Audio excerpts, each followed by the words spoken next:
Welcome everybody to Jack Williams Stadium. We've got Game 3 here for Post 2 in the Pete Invitational. Used to be known as the FM Invite, now named the Pete after Jim Peterson. Unfortunately passed away a couple years ago. We've got Post 2, your home team, taking on Tri-City Red. We will definitely figure out what three cities are represented by the end of this broadcast. Joined today here by Jason Kalbrenner. Jason, we'll go around the diamond here. We got the Leininger brothers, the battery for tonight. Jordan on the mound, Adam on the hill, Dylan Erholtz at third, Tommy at short, Landon Meyer at second base, Charlie Kalbrenner at first, leading off, Aaron Breitbach out in right field, Danny Boutain in center, and Connor Holm in left field. What do you expect from Jordan and Adam? A lot of lifted weights. Oh my God, my phone's ringing already. Jordan Leininger starts off the first batter with the called strike on a fastball, caught the outside part of the plate. Big bending curveball in there for a strike two. We have umpire Craig Ritchie behind the plate, and his patented one step back, lift that right arm, right fist in the air for a called strike call. And Jordan ahead on Connor Shervani. He struck him out looking. 3 pitches. And one man down already for Tri-City Red. Shervani, probably not going to like that at bat. Leadoff batter. He drew 3 pitches, but they were all right down the middle.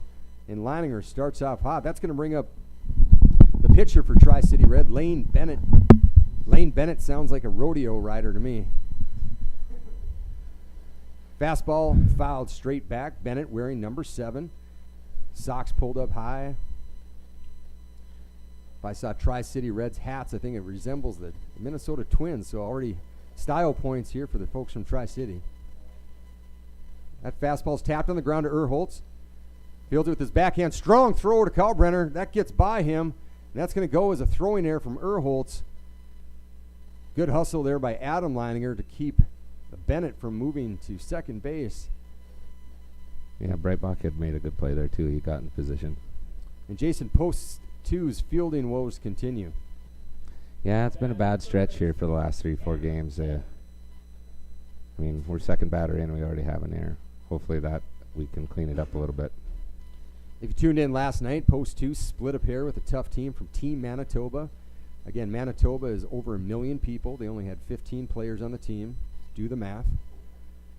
But Manitoba took game 1 in a game where they had 16 hits in Post 2. Unfortunately, 3 errors. Good block there by Adam Leininger.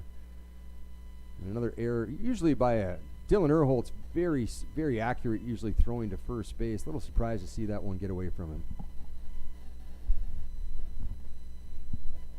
He's got the cowboy belt buckle on today. Looks like he's going to Disney World with his kids. Keeping all the tickets. Jordan Leininger bounces back there with the called first strike. And the count 1-1 now to Tanner Holman, wearing number 5, playing third base for Tri-City. Throw back over. Bennett in safe. Kalbrenner puts the tag down. When do you think the first time Jordan said, "I'm the pitcher, you're the catcher" to Adam? How old were they and what backyard, Jason? I don't know. I bet you it was an argument, though. Nice slider there on the outside part of the plate for a called strike. And the count moves to 1-2. Again, Leininger most likely looking for his second strikeout of the inning or ground ball. Turn, quick double play and go hit. 1-2 pitch upcoming. Leininger takes a look at Bennett, takes a sign from his brother, comes set, and the pitch. He struck him out. The Craig Ritchie strike zone is intact. We're going to do the Craig Ritchie line dance. It's going to involve one step back, fist in the air. And then a little yeehaw. And then a little yeehaw. Erholtz is already half dressed for it. It's going to bring up the cleanup hitter, Leo Fleischhacker. Plays center field for Tri-City. Takes that first pitch. And the runner goes. Good strong throw.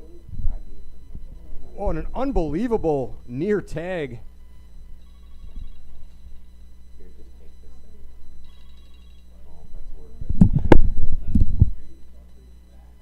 And Meyer, a little injured on the play. He's up on his feet.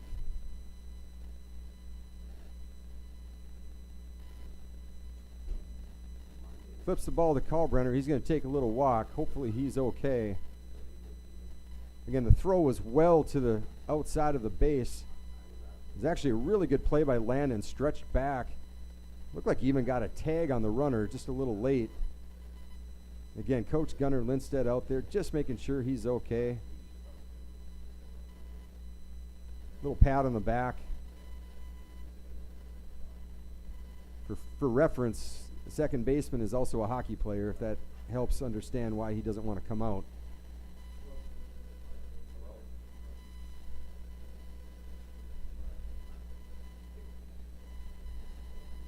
Not saying, but potentially if he played a different winter sport, we might have the ambulance on the field.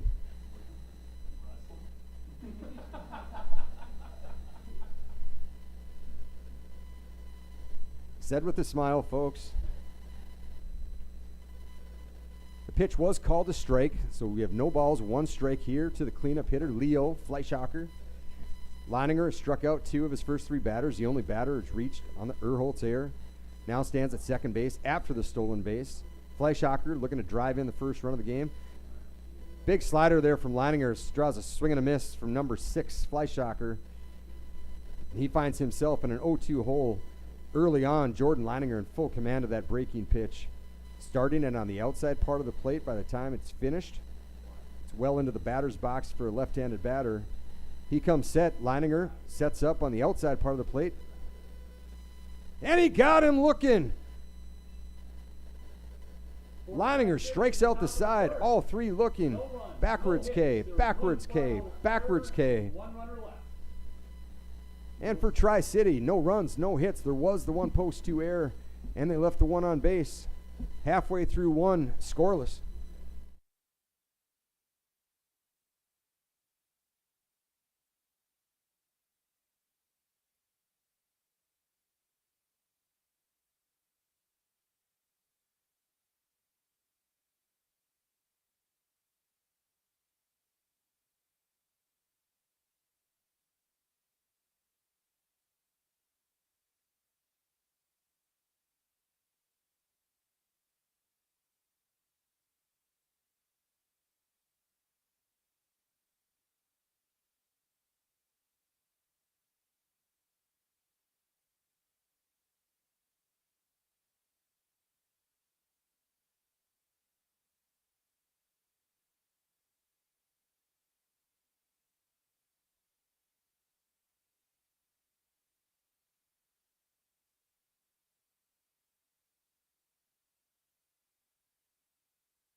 And we're back here for the bottom half of the first inning. Post 2. Going to come to the plate with Connor Holm in his familiar leadoff spot. Connor playing left field today. He's going to be followed by Tommy Simon. Tommy Simon moving from his normal 3 spot into the 2 hole the last couple games. And Landon Meyer, assuming he's healthy and ready, will be batting in the 3 hole. So we've got Holm followed by Simon, followed by Landon Meyer here facing Bennett. Bennett just recently off his stolen base. Starts Connor Holm off with the fastball on the outside part of the plate. Comes back with a curveball. And quickly 0-2 is Connor Holm yet to take a swing. Finds himself in an 0-2 hole against Lane Bennett. That breaking pitch finds the dirt. And Connor in a 1-2 spot here. Jason looking to be the spark plug in a post 2 offense that needs it.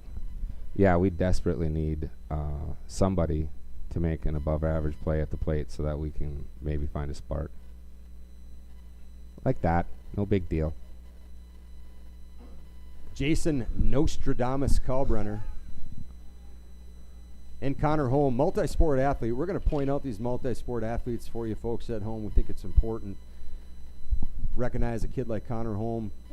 Very good hockey player in the winter for Fargo North. Going to be a senior next year. And if you ever met his father, you'd wonder exactly how he became athletic. That is a question that all the world wants to know. Tommy, also a two-sport athlete. He plays fall baseball, spring baseball, summer baseball, and winter baseball.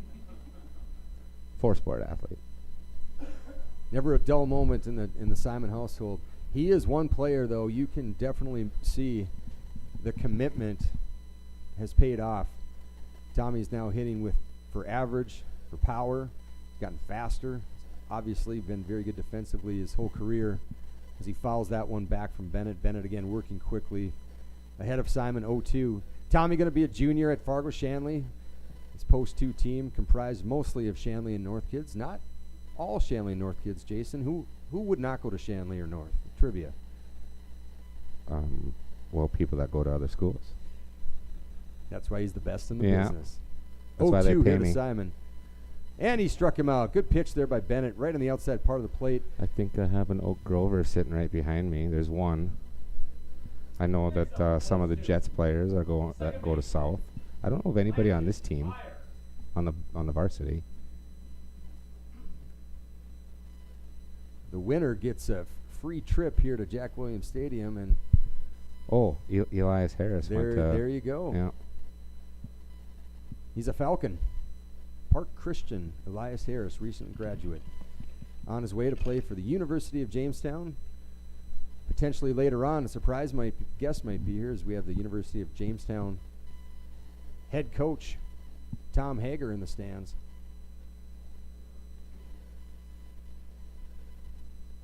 Meyer looking to bunt there early on, pulled that back on the breaking pitch. So the adjustment for Landon Meyer, Jason, into this 3 spot from his typical 6, I would assume a few less fastballs. Yeah, the thing he has going for him, he does have Connor on first right now, so I guess it doesn't help us as much as if the team we were playing knew us a little bit better. They probably don't know Connor has alien speed, but they'll figure it out quickly, and then I think Landon will see more fastballs if he's on base. Another throw back from Bennett. Pretty good move. Connor Holm sticks out his arms, dives back in, finds himself there safe. Landon Meyer up in the count, 2-0. Meyer wearing number 2, batting from the right side of the plate, closed stance. Takes a fastball, called for a strike on the outside part of the plate. So far, early on in this game, outside corner and maybe a ball, Jason, is what I'm seeing from the strike zone. So picture the outside part of the plate. Picture a baseball being right on the outside of that, and that's so far as the strike zone here in the first inning. I have not seen it on both sides of the plate. And that's a stolen base there for Connor Holm. It looked like that was a purposeful swing through by Landon. I think he took one for the team there, will be my guess. Purposeful swing through, no intention of really hitting that ball. Knew it was going to be a strike. Swung late to give his runner a chance to steal that base without popping it up or possibly hitting it into a double play. But it's 2-2 now to Meyer. Now with Connor Holm in scoring position. Bennett showing a mix of fastball and curveball. And he gets Meyer looking on a called strike 3 in the outside part of the plate. And for post 2, if I was them, I would make this adjustment sooner than later, Jason. Yeah, I'm interested to see if this pitcher is able to do that on both sides of the plate. And we'll find out here very quickly.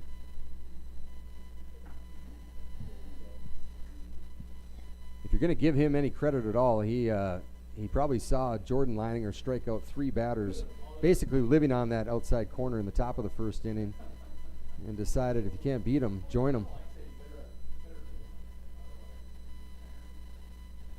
And big curveball starts off Leininger for a called first strike. And after the Connor Holm hit, Jason, we've kind of fallen back into our woes. Yeah. Got a pitcher that's actually controlling the zone pretty well. At least 2 off-speed pitches. And location. Another breaking pitch. This one fouled down the right field line for Leininger. Really not much you could do with that pitch. Yeah, that's actually a good spot to throw lefties curveballs down at their feet. Not much you can do with it except for rip it into the stands like he did. And Leininger 0-2 now with 2 down. Connor home at second base. Pitch taken first, ball high and outside. Most likely a pitch with purpose there, Jason. Yeah, it's a little bit too far out. I think he wanted that a little closer to maybe try to get a free swing. 1-2 from Bennett. Breaking pitch hit That's down a the run. line. That's going to score Connor home. He's being waved in. Leininger has a thought. Holds up, and good RBI single there for the landlord. Collecting rent on Bennett. And post 2 finds themselves up early. 1-0 over Tri-City on the RBI from Adam Leininger. The landlord? What's that one all about? I was told Adam Leininger had the second best nickname on the team. And it's the landlord? The landlord.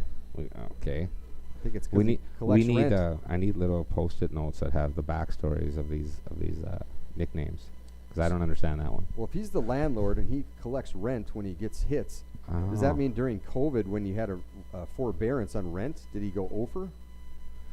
Okay, now you're speaking way above my vocabulary now. What the heck's a forbearance? You should have rented during COVID, Jason. No one had to pay rent during COVID. Oh. You got to take a break, courtesy of the Nice. U.S. government. You know what Ronald Reagan said about the government? Said lots of things. The most dangerous sentence in the English language. You know what it is? Is Leininger advances to second. He's going to round that. He's going to get to third on the throwing error by Bennett. That is not what Ronald Reagan said. Ronald Reagan said the most dangerous sentence in the English language. We're here from the government to help you, or something like that? Hello, I'm from the government and I'm here to help. Yeah. There you go. I was young, but I remember. Leininger now 90 feet away after the throwing error by Bennett. Charlie Kalbrenner at the plate. Big swing and a miss on the breaking pitch from Bennett. Boy, and Bennett, if this is early indication, Jason, he's going to throw curveballs down the middle, fastballs on the outside part of the plate. It's not a bad plan.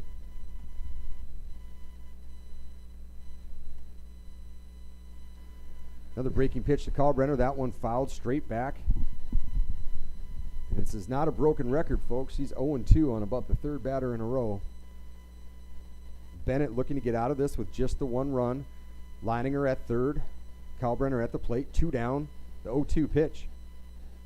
Taken low. Good block there from the catcher, Heinrich.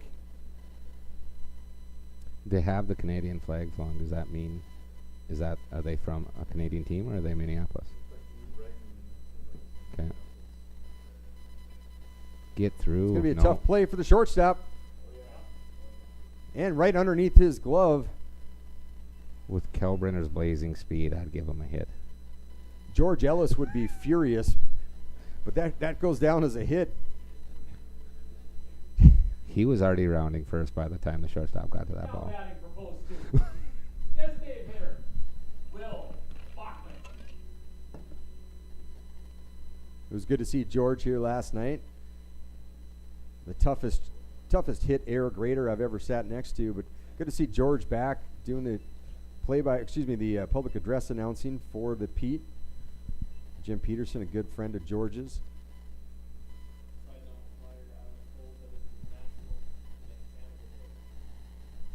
Today is National Canada Day, July 1. We in the United States have a National Canada Day?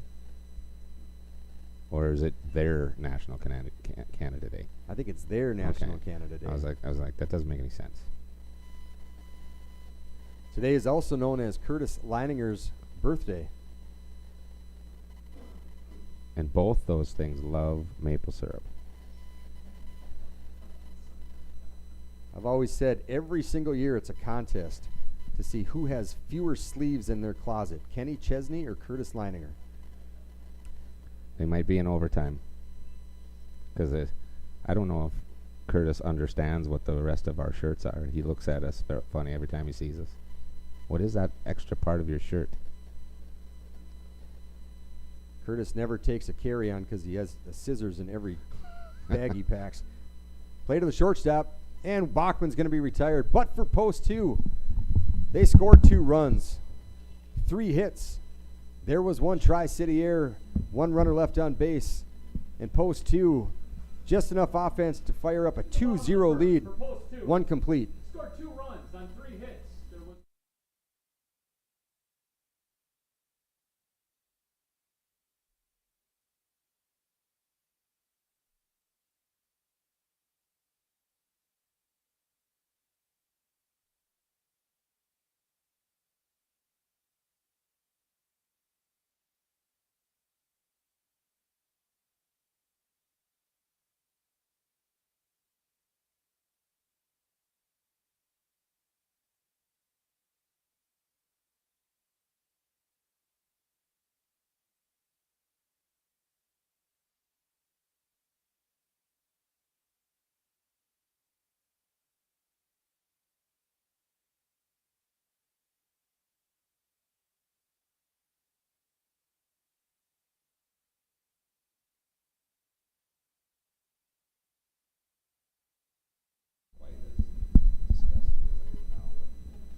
And we're back for the top of the second inning. For Tri-City, they're going to have Parker Homebow lead off. leading things off. Cooper Kleppe batting second, and Dox Folska. Connor Kleppe.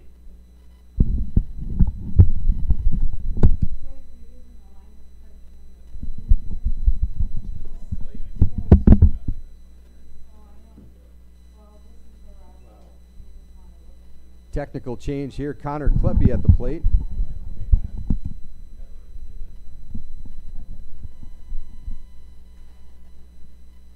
Connor Kleppe wearing number 2. He's got the arm sleeve on the right. And Leininger in an early hole. 3 balls, no strikes to Kleppe.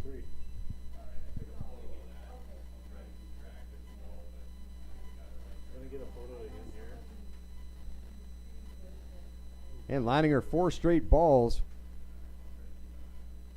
And puts the leadoff runner for Tri-City on base early. Leininger so accurate in the first inning, throws 4 straight balls out of the strike zone to Kleppe, and that's going to bring up Number 14, Lane Bennett.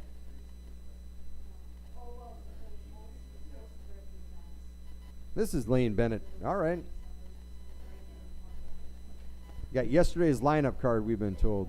Apologize. We'll get these names for Tri-City right here shortly. So this is Lane Bennett hitting. This is Lane Bennett. So Lane Bennett is not the pitcher tonight either. Yeah, big breaking pitch in there for a called strike. And after 4 straight balls to Kleppe, Leininger comes back with 2 straight strikes to Mr. Bennett. Again, this is the real Lane Bennett. Please stand up. Oh boy, Craig. Oh boy, Craig, that was a great call, and we've got 1 down. Leininger with his 4th strikeout of the night, and that's going to bring up number 17, Dox Folska. Mounds View High School, a 6'4", 190-pound infielder, catcher as well.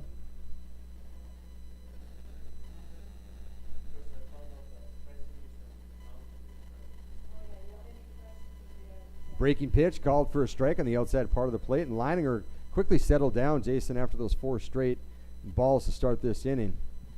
Yeah, I've always wondered that. I've been coaching pitchers for a long time, and that 14, 15, 16-year-old kid that you think has it figured out, then all of a sudden they'll have this moment where they just lose it, and then they find it just as quickly again. I've never understood it.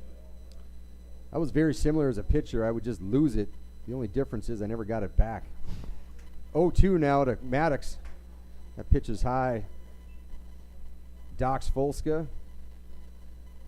graduated this year, 2022. Wish Dox the best here. Heads into the real world. He's 1-2 against Jordan Leininger. Takes a sign from Adam, throws over to Kalbrenner. Is it Dox, D-O-X, or DOX, Okay. short for Maddox. So what happened here is Maddox Falska was born with a cool name and decided to make it cooler. I actually thought it was Doc. Dox. Like, That pitch is popped up. Kalbrenner on the run. He makes the one-handed grab, turns around, and a good job of holding. oh, he totally biffed on giving Adam Leininger knuckles, too. They will have a conversation in the dugout. It's actually a shame Adam's still not standing there with his hand extended. I would have followed him to first base. If you couldn't see that on the screen, Kalbrenner makes a great play. Adam Leininger sticks his hand out. Kind of looked like Tom Brady in that meme. Just holds his hand out, and everybody walked by him. That's what Kalbrenner did to Leininger.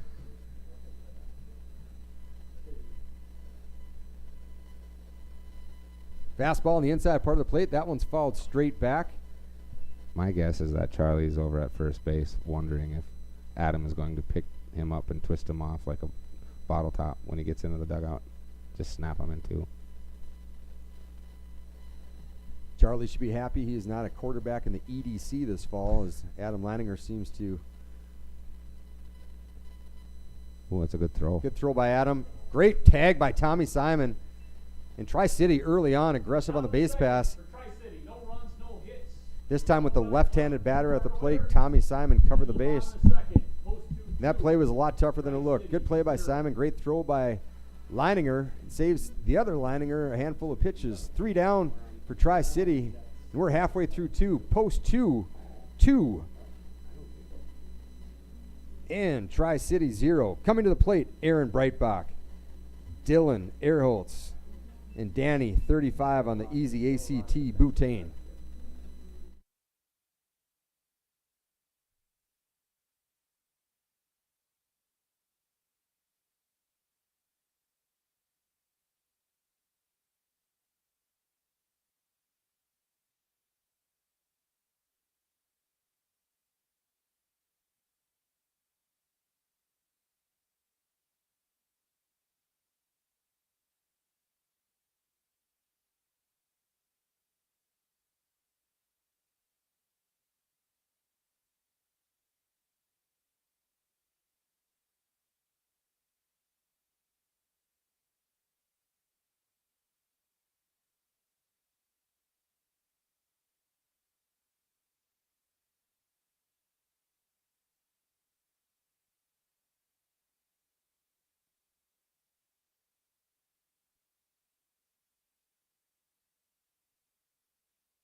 Leading off for post 2, the right fielder, Aaron Breitbach. Welcome back to Jack Williams here. We're going to have the bottom of the second inning. Aaron Breitbach leading off for post 2. If you're just tuning in, post 2. 2 runs in the first inning to take a 2-0 lead over Tri-City. Jordan Leininger on the mound so far for post 2. Struck out 4, yet to give up a hit. And his brother Adam Leininger retired that last runner on a great throw to Tommy Simon. Ooh. Big breaking pitch in there from Mr. Leo Fleischhacker, not Bennett. So Fleischhacker on the mound. 3-0 to Breitbach. Breitbach has hit mostly in the 3 spot this year, sometimes in the 4, sometimes in the 5. Today he's slid down to the 7 spot, which might be a good change for him, Jason. Just get down in that order, maybe see a few more fastballs, get some runners on base in front of you, just a change of pace. Wouldn't be surprised to see him back in the top of the order here sometime before the end of the season. Oh, he's a top 5 hitter, regardless of what kind of hitting slump he's in. But I think you're right. Some of these, we're in a funk. Some of these kids are in a funk, and they might just need to see a a few more fastballs to get back into it. Oh my Lord, Craig. If you're watching this later, Craig, I'm sorry. That breaking pitch called for a third strike.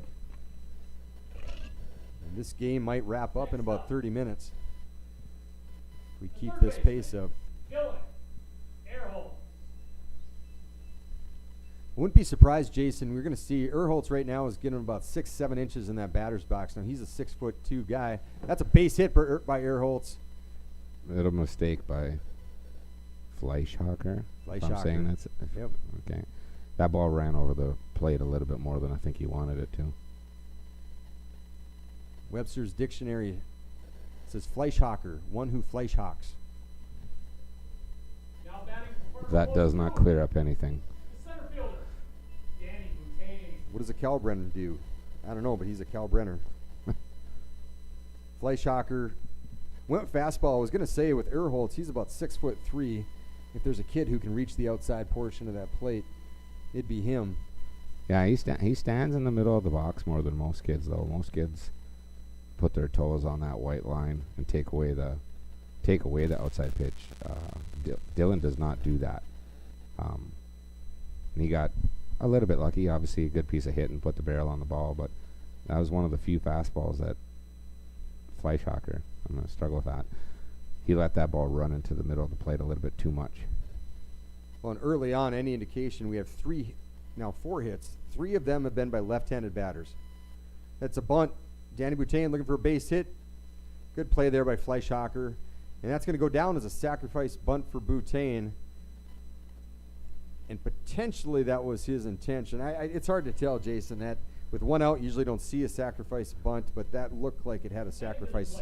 I would say that 99 times out of 100, but I've seen it 5 times in the last 2 games that we've bunted with 1 out. Just our team. So I don't know. Maybe the standard practices of baseball are changing. You know what game you don't bunt in is RBI Baseball, Nintendo, 1990. You hit bombs with the Tigers.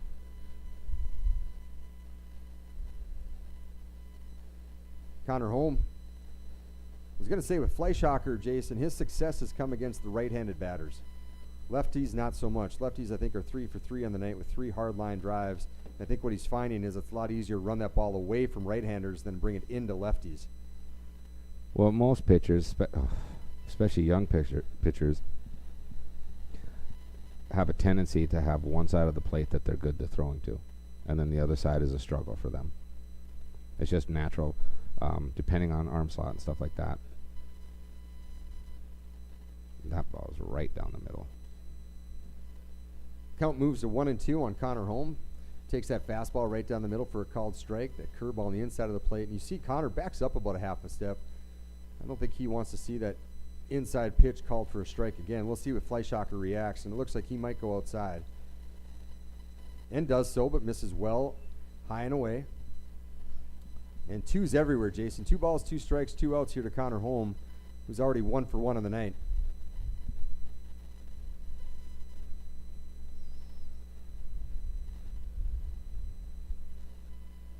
That pitch in the dirt, good job blocking that ball by Dox. The Dox man. My favorite name so far for Mounds View. Yeah, that's a pretty cool one. And full count now to Connor Holm. Drives the ball deep. Long run for the right fielder. And he makes the catch at the wall. Ball hit well by Connor Holm, but a good play there by the right fielder for Tri-City. And for post 2, they squander the 1 hit by Erholtz. They did leave him on base. No Tri-City errors, and after 2 complete, 2-0 post 2.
And we have Brandon Cook taking the batter's box for Tri-City.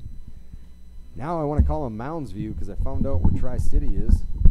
But technically, we only know where one city is. So if somebody knows where the other two cities that border Mounds View, send us a tweet. I'm guessing Blaine is one of them.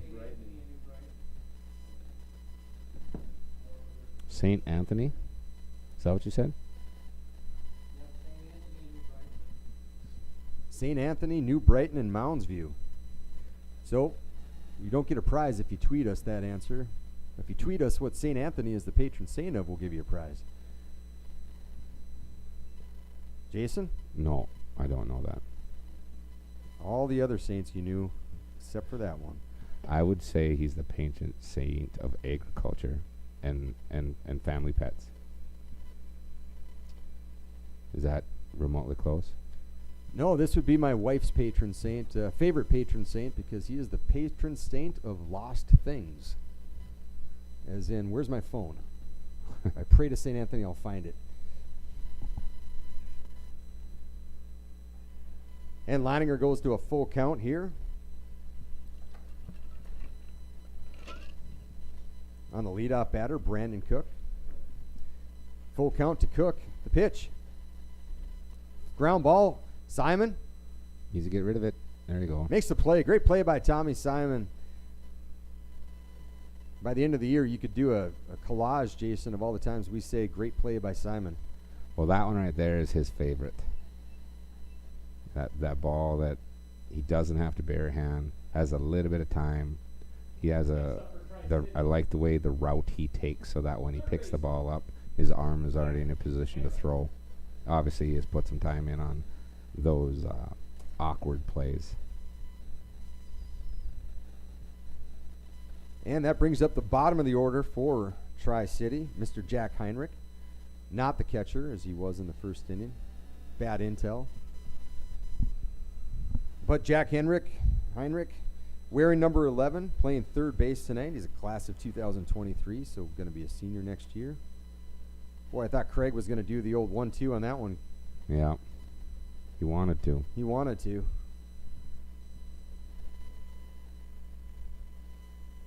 Jack Heinrich, 6'1", 185 pounds. Big kid. That ball's driven to the left field, but Connor Holm fields that ball with one hand, throws it in for out number 2. You know, with the wind blowing out, the ball does not seem to be carrying. Back to the top of the order for Tri-City. The shortstop, Heinrich. Did you say the ball's not carrying that the wind's blowing out, or the ball's not carrying that the wind's carrying? It's not carrying. Got it. As like I thought it would. Back to the top of the order, Mr. Shervani. Connor Shervani playing shortstop today, wearing number 4, white helmet, socks pulled up high, facing Leininger now for the second time. Struck out on 3 pitches in the first inning. Oof. That pitch perfectly caught the outside part of the plate. And Leininger up in the count to Shervani here with 2 down in the top of the 3rd inning. Shervani says not going to happen again. Takes his first cut of the night, afternoon, night. It's 5 o'clock somewhere, Jimmy. And Leininger cruising so far, Jason. Just the one base runner on the Dylan Ehrholtz air. 0-2 here to Shervani. Yeah, he's getting into just a little bit of pitch count trouble. I mean, for my liking, I wish he would pound the zone a little bit more. They have not proven that they're going to burn anybody or hit the ball hard. I would just like to see him be in the zone more, but. And a 2-2 count here now to Shervani. The pitch. He struck him out looking for the second time.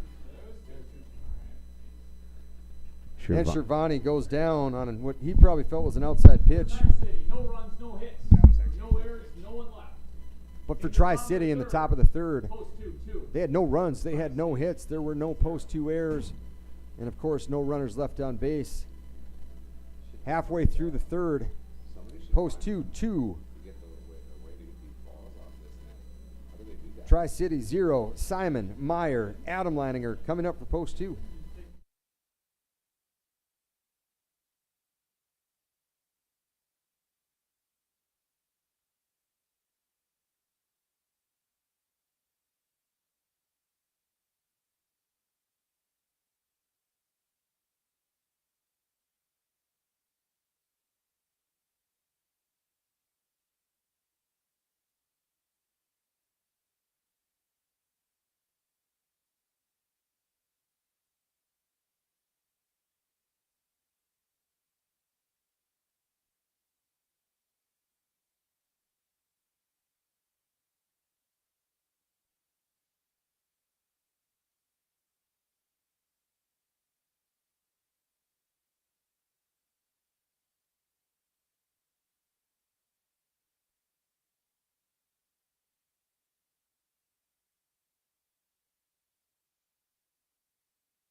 And post 2 takes the batter's box here. Tommy Simon, bottom of the third inning. And that pitch called for a strike. And again, if you're watching at home, we're a broken record by this point here, but this pitchers here are just feasting on that outside portion of the plate, maybe just even a little more. That ball's driven into center field. Back a few steps, but a good catch made there by the center fielder. That ball was squared up. That was Lane Bennett making that play. So we've had Lane Bennett just about everywhere. The rodeo, pitching.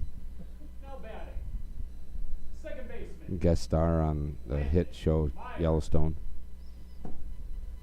Yeah, that first pitch to Tommy was actually in the left-handed batter's box. Very Right about similar. there. Yeah. Yeah. And he called it a strike. The difference was where the catcher caught it. That one he reached over and caught it on the ground. The first one he extended to get it. In the first inning, Landon Myers struck out looking, guess where? Pitch on the outside part of the plate. But he's in a 1-0 count so far. A pitch missed high and inside for ball number 2. Meyer 0 for 1 of the day. With 1 out here in the bottom of the third inning, the 2-0. That pitch fouled straight back. Fastball there. A rare pitch on the center of the plate, Jason. Yeah, and I was just thinking about that, is that when he does make that mistake, considering the largeness of the strike zone, we have, there's a nice, that's not a double, but it's a nice hit. Oh, he is going to take 2. Good read. I don't think he paused, so is that a double in the books? Might be. It is. So good hit there by Landon Meyer. The reason that goes down for a double, even though the left fielder bobbled it, is he never stopped running. So if you're wondering the difference. Number 7, Adam. The landlord. But good base running. Leininger. And it's first of the month, so that means rent is due. So that brings up Adam Leininger to the plate. Seen a couple mistakes from the Hello. Tri-City pitcher here. This is not the guy you want to make a mistake to. And that pitch well outside of the strike zone. Almost looked like it. That looked like me trying to throw a split finger, Jason. I'll have to take your word for it. With my baby hands. Top sentence never heard at spring break. Can we get Look at some my video small of hands. these baby hands? Of the baby hands. Yeah.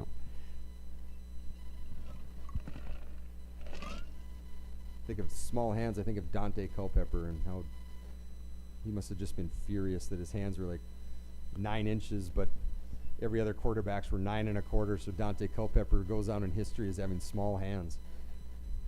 He's livid. Leininger with the 2-1 count. Landon Meyer on third base, just 90 feet away. Ooh, now he's calling it on both sides of the plate. Fastball hits the outside corner. That was a little more hittable of what it looked like to me. Yeah. But Leininger 2-2, looking to drive in this run and put post 2 on top by 3. Struck him out on a curveball. Good pitch there. Good bounce back by Fleischhacker after the wild pitch to strike out Adam, and that brings up Charlie Kalbrenner, 1 for 1 on the day. Post 2. First baseman, Charlie Kalbrenner.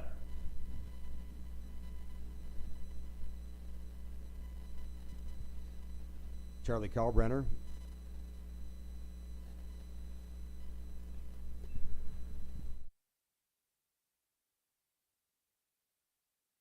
Punish him for that.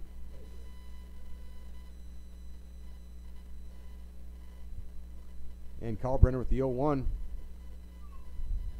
It looks like his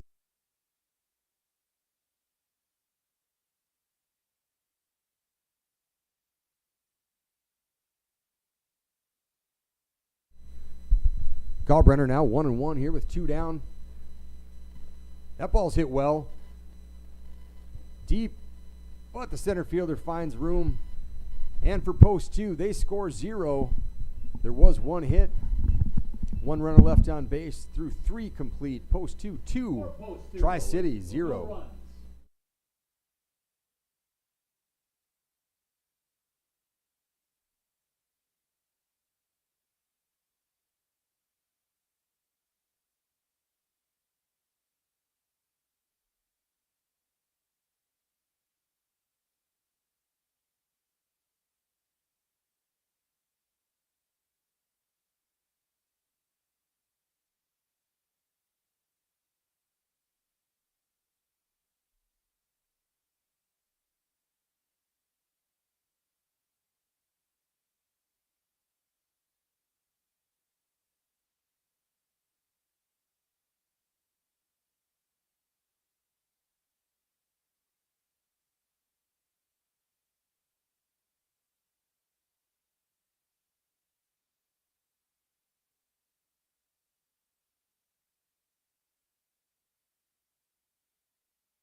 And we're back live at Jack Williams Stadium here for the top of the fourth inning. Jordan Leininger so far dealing.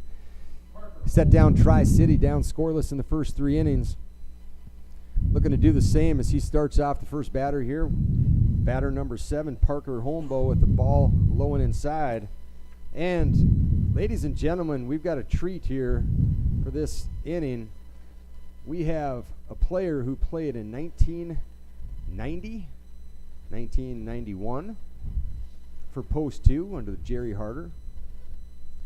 Has gone on to bigger and better things in life, coaching young men at the collegiate level, a very successful collegiate coach, and a Post 2 Hall of Fame inductee in the year 2019.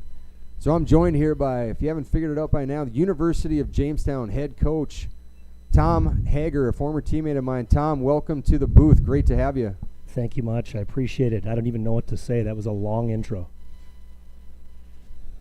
A man who needs no introduction got one. Thank you. Tom, what's it feel like to be back here at the now the Pete, as you and I have once played in it, the FM Invitational?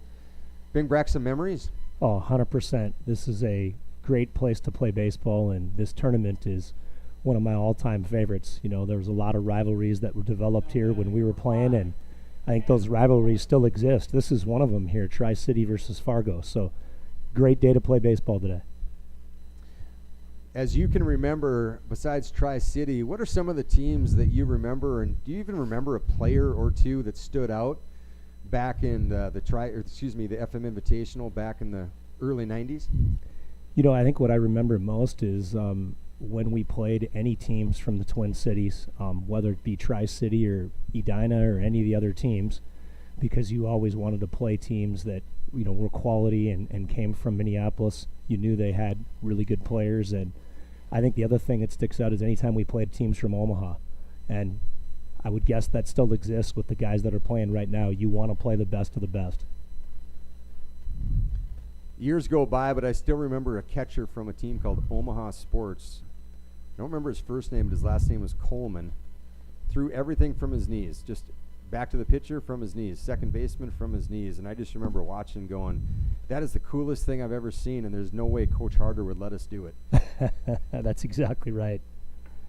Coaching at Jamestown, Tom, how long have you been there? 23 years. 23 years, wow. You bet. So I left the Fargo Legion program to go to Jamestown, and they were one of the only schools that was going to give me a chance to play basketball and baseball. But I learned after a couple years, if you can't make an open jump shot, then you can't play college basketball. So I stuck with baseball and got a chance to coach my 5th year, and then really got that coaching blood in me, and obviously playing for Post 2 got it all started. But it's been a great experience being at Jamestown, and it's been a whole lot of fun. Jamestown, for those who haven't been there, has one of the most beautiful facilities in all of North Dakota and really all of the Midwest. How did that play into your decision, just knowing that you'd be coaching and having games all the time at Jack Brown Stadium? Well, I think it's pretty simple. There's 2 places I get goosebumps when I watch baseball, and one of them is this ballpark and one of them is Jack Brown. So I think that speaks for itself. It is a great place to play and a great place to coach at, and when we bring recruits on campus and have them see Jack Brown Stadium, we have a pretty good shot at getting them. Back in our day, Jamestown was the home of Darren Erstead. Tell us about, so Darren Erstead, everybody, just so you know, Jamestown high school product, played Jamestown baseball, went on to greater fame for Nebraska football and Nebraska baseball, eventually became a Gold Glove All-Star player, #1 draft pick for the California Anaheim Angels, whatever they were. Do you remember playing against him, and do you have any things that kind of stick out in your memory about seeing him on the other side? Oh, 100%. I can tell you that there's several, but I grew up playing other sports against him, other youth sports, soccer and baseball, and so I remember him at 11 or 12 being this fiery, competitive kid. And eventually, when I was a senior playing for Post 2, we played a game in Jamestown, and maybe you remember this, but we got one hit, and I believe he hit a triple and was squeezed in, and that's the only run they scored, and they won 1-0. I remember that game, unfortunately, all too well.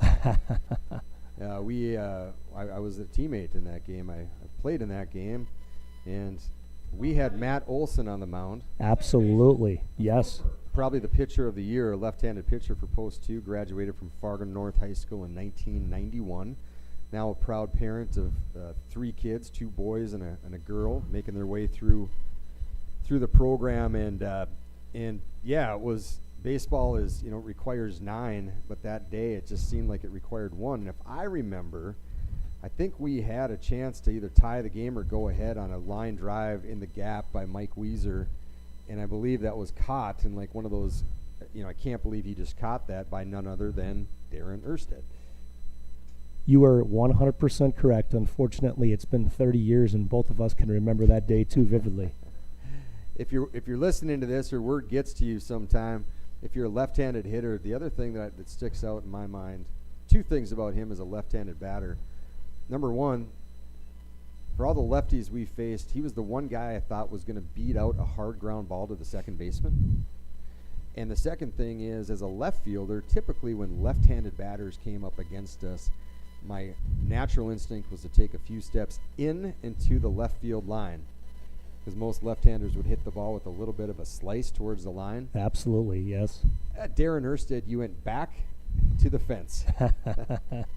That is all true. That is something that was kind of the first sign of greatness, is you knew that he was going to hit the ball with backspin to the opposite field gap, and there weren't many guys that could do that. So he stuck out like a sore thumb. And one thing I'll say is, as I've gotten to know him better later on in life, just a quality person. And obviously it was very competitive back then, but you respect the fact that not only was he a good player, but a great person. Couldn't have said it better. So Darren, I'm sure you're listening out there. Ground ball up the middle. Simon flips it to Landon Meyer. And we're going to be back, if Tom will stick around for a little bit longer, with more stories. But for Tri-City, no runs, no hits, no errors. They did leave. I think they left 1 on base. But in any event, it's through, halfway through 4. Post 2, Tri-City 0. Up next for Post 2. Coming up next for Post 2, we've got Bachman, Breitbach, Erholtz. We'll be back.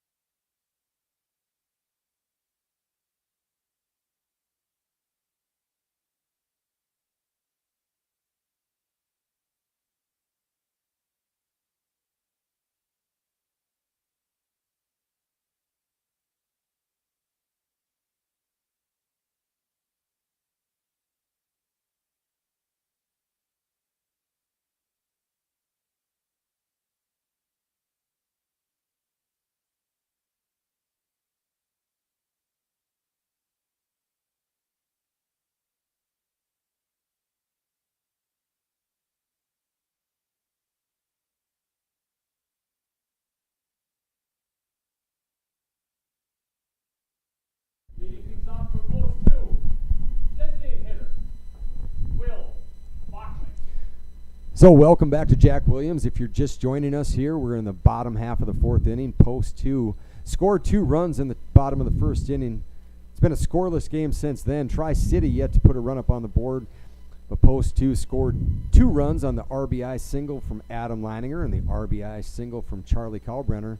And that's where we sit here today. So up on the scoreboard, 2 runs on 5 hits for Post 2. And Will Bachman steps to the plate. Will Bachman DHing here for the night, facing Leo. Mr. Fleischacher is actually settled in here after that 1st inning. 0-2. That's a hard ground ball up the middle. It's going to be a tough play for the shortstop, and that's going to go down as a base hit. Bachman with his first hit of the night.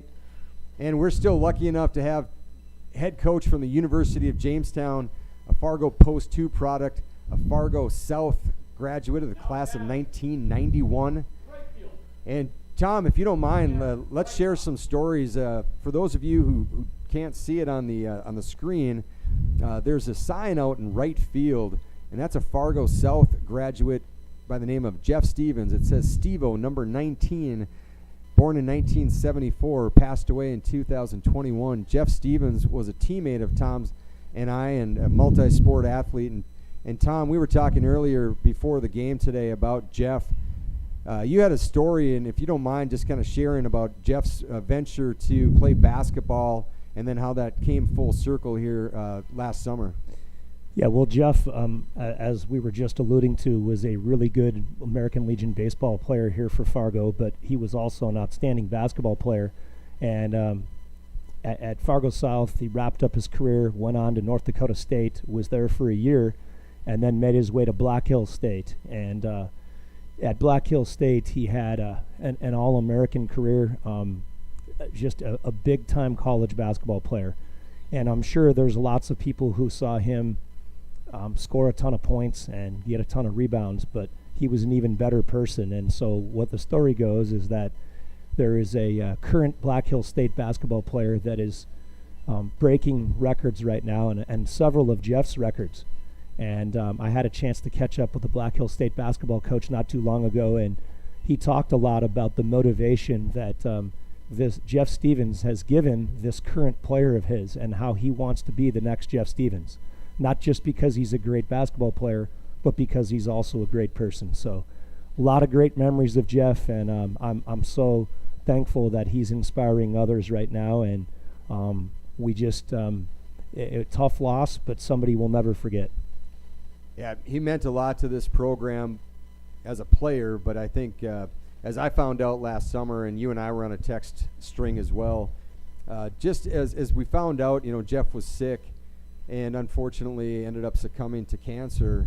But what we found out is on those text strings is how he was a part of so many different stories that 30 years later, we were all looking at our phones laughing, remembering the things that Jeff did and the things that Jeff were a part of. That's exactly right. And, I tell you what, we played a lot of basketball together and a lot of baseball together, but probably what I remember most about, going to high school with Jeff is listening to music. We had a shared love of Guns N' Roses, and when I listen to Guns N' Roses, the first thing I think of is Jeff Stevens. That's going to be a well-hit ball by Breitbach. Being waved in is Bachman. Throw to the plate, not in time.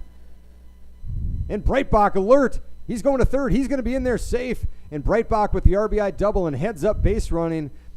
And Luke Rusted, you don't see that very often. You see him waving runners in, but I just noticed the little clap there for Breitbach. Rusted loves the aggressive base running. Yeah, I tell you what, they did a great job in the first inning of stringing some hits together and then taking a couple of extra bases, and it really paid off this inning as well. So as you've watched this Post 2 program throughout the years, in 20-some years, I'm imagining you've probably seen 3 or 4 head coaches at Post 2. Tell me, how's your relationship with Coach Rusted, and do you find there's maybe a few similarities there of the way this program's run today and the way it was run back in the dark ages when you and I played? Yeah, there's no question. I think Luke has done an outstanding job of getting players to believe in the Post 2 tradition. I think he's done an outstanding job of finding that kind of happy medium of making sure that guys take the game serious, but they also have fun doing it. And, the fundamentals of the game are taught very, very well in this program. Boy, and that one's going to get to the gap. And Erholtz, somebody put a quarter in that guy. That's the fastest I've seen him run in 2022.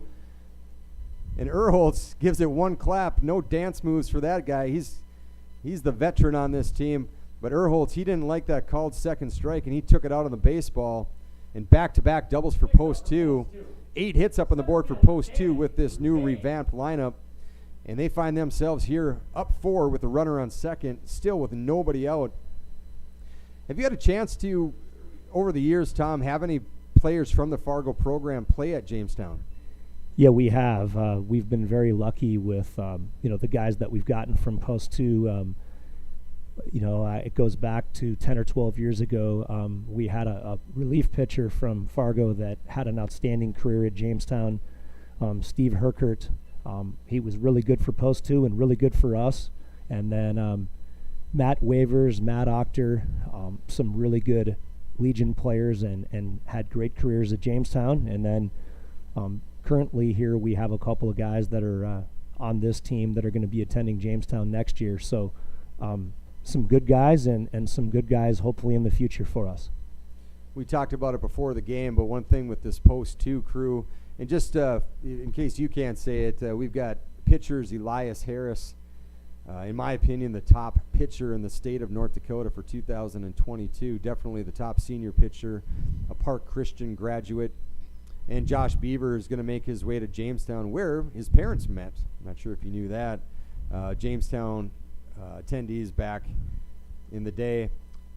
But they have, I told Tom a story earlier today. Post 2 had a day off on Monday after a long road trip to Omaha. And I got a call from my son Landon. He said he was going to come down to the ballpark and take some cuts with a teammate. And 5 hours later, they were still here practicing. And about 9 or 10 hours later, I was here. The whole team was still here on their day off. And I saw Josh Beaver heading to the batting cage for his third trip out to the cage that day, all by himself, just him and a bucket of balls, going to go work on his swing. As that drag bunt is perfect by Boutain. And Danny aced another test. Mr. 35 on his ACT also knows how to drag bunt. And Post 2's got something going here with Erholtz going to first and a base hit from Boutain. Good on you, Danny. And, Tom, I think that's one of the things that we're seeing in this Post 2 program, and I think that resembles Coach Rusted. And for kids coming into your program, you know that hard work's not going to be one of the things that they're going to struggle with. No, not at all. And, look, I think it takes talent, it takes good coaching, and then it takes guys that want to work. And when you give me an example of what took place earlier this week, guys getting down to the ballpark, not being told to, they just do it on their own. That's how you take teams from being good and making them great. And hopefully that's what this team is going to do as the season wraps up here. Tom, I'm not sure if you're aware of this or not, but at any given time, Post 2 has 6 or 7 players in their starting lineup that are 16U eligible. And I think about when you and I played, we maybe in a decade might have seen a 16-year-old maybe have a sniff at a practice for a varsity group. Now, I know there's multiple Legion programs in Fargo, but have you been following that 16-year-old class, and have you seen maybe a change with Fargo youth baseball and just the development and how some of these kids maybe are a little more ready to play at that varsity level at 16 than, say, back in the 90s? Without a doubt, yeah. And I think some of that comes down to the kids themselves, the talent that they've got, this group of 10th graders, this group of 16-year-olds. But I think it also comes down to the coaches at the youth levels in Fargo. It comes down to the ability to play more year-round, the ability to get in indoor cages and work in the off-season. So when you combine all those things, you've got a recipe for success. And this is a special group of kids. They're a lot of fun to watch.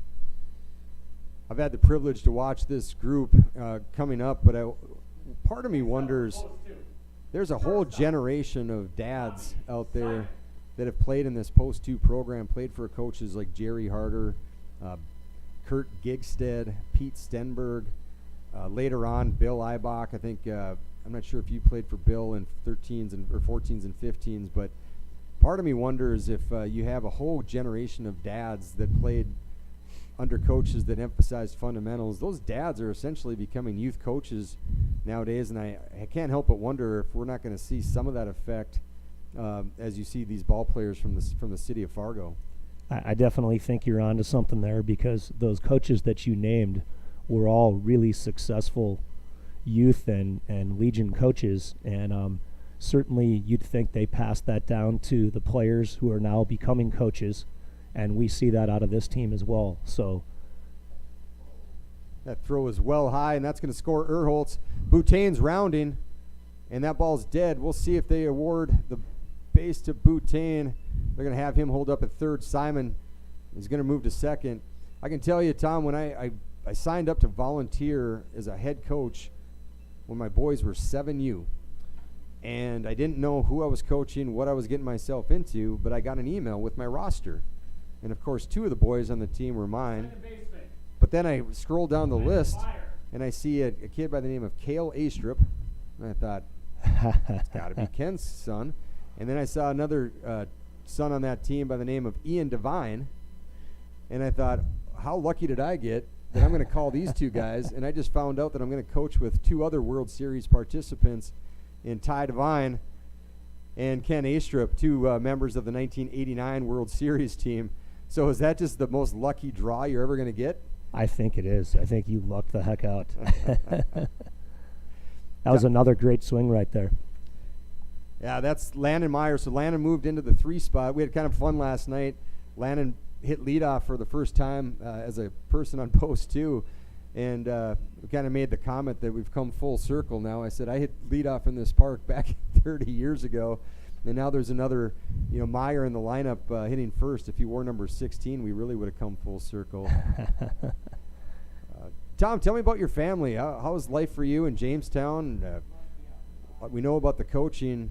How's everything else going for you in Jamestown? It's going very well. That's a great place to live. The people in the community really care about youth athletics. They care a lot about the University of Jamestown athletics. And so, when you're lucky enough to be a head college coach at a place where you really can't go anywhere without people wanting to know how's the team going to be, and appreciating the players that we've got in our program, you're in a special place. So, and really, having a wife and 2 kids that are welcomed in the community and that love living where they live, it's a special place. Next up for post 2. Following Jamestown athletics here from Fargo, it seems like there's been a Jamestown-assance, if that's a word. I've followed their women's volleyball team. Of course, your success has been over many, many years. But then I went to a basketball game, and the facility there is incredible. We talked about Jack Brown, but the university seems like they're very committed to supporting athletics at that level. Tell me about the support you get from the administration and what it's like to be a featured program now at the University of Jamestown. Yeah, it's the University of Jamestown has grown a lot, especially in the last 8 or 10 years, and we've grown with enrollment, we've grown with facilities, and so when you have that kind of growth, I think it breeds success. And you alluded to the women's volleyball team a couple minutes ago. John Hager, the head coach of the team, has something really special going on, but so do a lot of our other programs. And when you follow a women's volleyball team that's having success, everybody else on campus wants to match that, wants to do the same thing, and so it's a special environment right now. Yeah, just 90 minutes away, if you drive the speed limit. We had a chance to follow the high school state tournament there in the last week in May, first weekend in June, and we had a lot of fun in Jamestown. It brings back, obviously, memories of going to that ballpark, but just you kind of get the feeling that Jamestown is maybe an up-and-coming city here, and I think that the university has got a big part of that, and hearing about some Post 2 guys going there. If I'm not mistaken, a kid by the name of Quade Peters is heading there too. Is that, or did he play for you this year? He did play for me this year, you bet. And we've had a chance to sign a couple other guys from North Dakota who are going to be impact guys. And when you can get local guys and blend them with out-of-state players, when you can get that balance between the two, then you have a chance to have something really special. So we always try to recruit from the area, from the state, and then work outwards. And we found a good balance here with a niche from the Northwest and then some local guys from the area. Quade Peters, for those of you that don't know, Quade was a standout for West Fargo Cheyenne High School and the West Fargo Patriots, the summer program. Just an unbelievable athlete, center fielder, also a hockey player. And has found his way to Jamestown. I think he made a pit stop down in Arizona, and I remember when I saw that he was coming, I don't want to say home, but coming back to North Dakota, and I saw where he went, and I thought, well, you know what, that makes sense. He's decided that he can have the experience he's looking for, and be close enough where his family can come watch him. He probably has some friends come watch him. And I thought that, not that your program needed kind of that validation, but Quade was kind of a big recruit. There's no doubt. He was one of the best players in the state last year. His speed, his athleticism in the center field, it was a great fit for us. I saw a couple highlight catches. I think Quaid makes his way into the highlight film just about every time he does something. That's exactly right. He had a catch in center field against Concordia of Nebraska that was a game saver. Brought a ball back from center field over the fence, and it had, I think, 3,000 or 4,000 hits on it within a matter of a few hours. So a highlight reel catch, no doubt. So a question that I've wondered about Jamestown baseball. So Jack Brown Stadium, we've talked about that beautiful facility, just top notch, and actually as beautiful I think as it was 30 years ago. Every time I go back there, it seems like it gets better and better. But Jack Brown has a unique configuration in that the right center gap is almost closer than the right field line. And during the post 2 games, I think post 2 hit 5 home runs there, including 3 home runs by right-handed batters. So tell me, as a coach, is that something that you coach towards? Do you coach away from it? In other words, do you try and pound right-handers inside so they don't hit it to right field? Do you hit left-handers? I've always wondered how that works, and I guess we finally got someone who can answer that question. I think you hit the nail on the head, and I tell you what, when we come back the next half inning here, I'll talk all about it, because it's definitely a strategy that we take advantage of. So for post 2, big inning there. If you've been following along, post 2 put up 6 runs in that inning. They've got now 11 hits on the game. And what was a 2-0 ball game now finds 8-0. Jordan Leininger, after what seems like about an hour on the bench, going to come back out for the top of the 5th inning. Post 2, 8, Tri-City 0.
Welcome back to Jack Williams. Again, if you're just tuning in, Jack Williams, host of the Pete, formerly known as FM Invitational. We're here for the 3rd game of Post 2's tournament, facing Tri-City. That ground ball hit hard to Tommy Simon. Takes a couple steps, and a good, strong, hard throw by Simon. Post 2 finds themselves up 8-0 against Tri-City. Tri-City again, Mounds View, New Brighton, and St. Anthony. And Post 2 broke open this game with a 6-run bottom of the 4th inning. Jordan Leininger able to come back and retire the first batter on 1 pitch. And we're joined again by Tom Hager. Tom is the head coach of the University of Jamestown baseball team, former Post 2 alum, former Fargo South alum.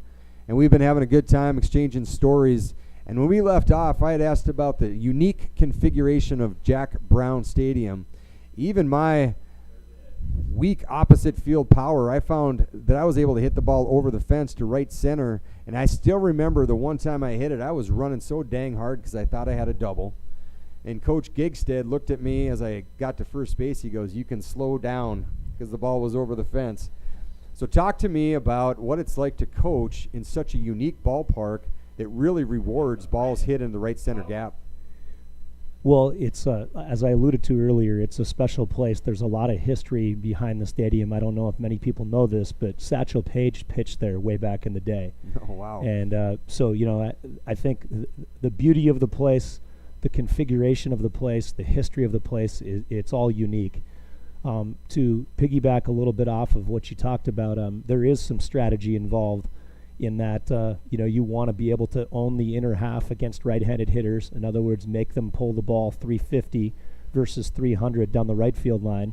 And then you want to be able to have your right-handed hitters use the whole field, especially the right center gap. But what I will tell you is that the opposing team knows that as well. Mm-hmm. And when you've got two college baseball teams on the field, especially two good ones, it becomes a chess match. So while we love having left-handed hitters that can pull the ball and right-handed hitters that can go to the opposite field, the other team knows that as well. So we've played a ton of fun games there, and certainly the dimensions play a role in that.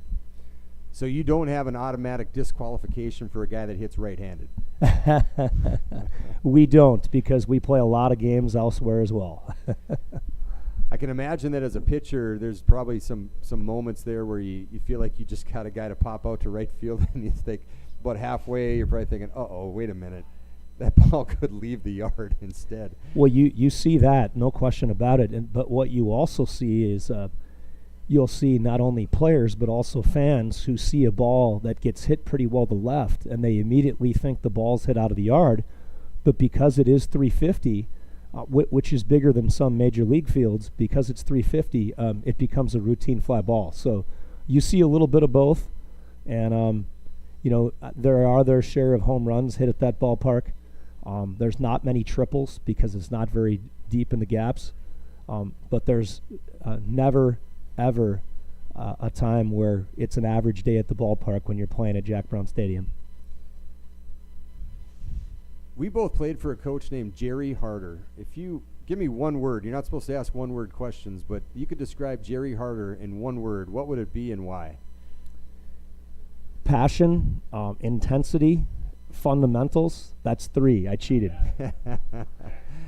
Certainly, he had a ton of success when you went over 1,000 games. When you take teams to the World Series at this level, you're doing something right. And when I think both of us appreciated the fact that we were playing for a hard-nosed, tough, passionate coach.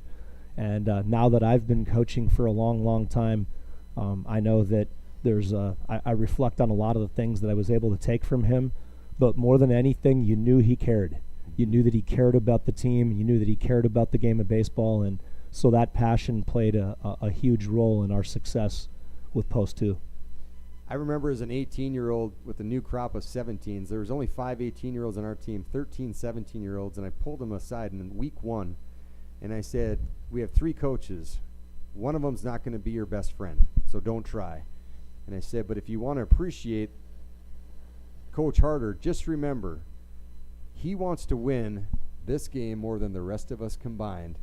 And if you just understand that, you're going to understand him a lot better. And I think when you say passionate, intensity, that's a great description. And if anybody's out there and has a chance to say hi to Coach Harder from Coach Tom Hager now and myself, please do so. Coach, we miss you. We hope you find good health down in Arizona.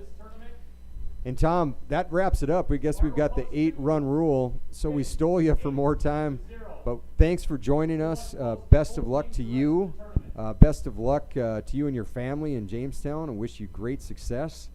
And we can't wait to see Elias Harris and Josh Beaver wearing the Jamestown orange.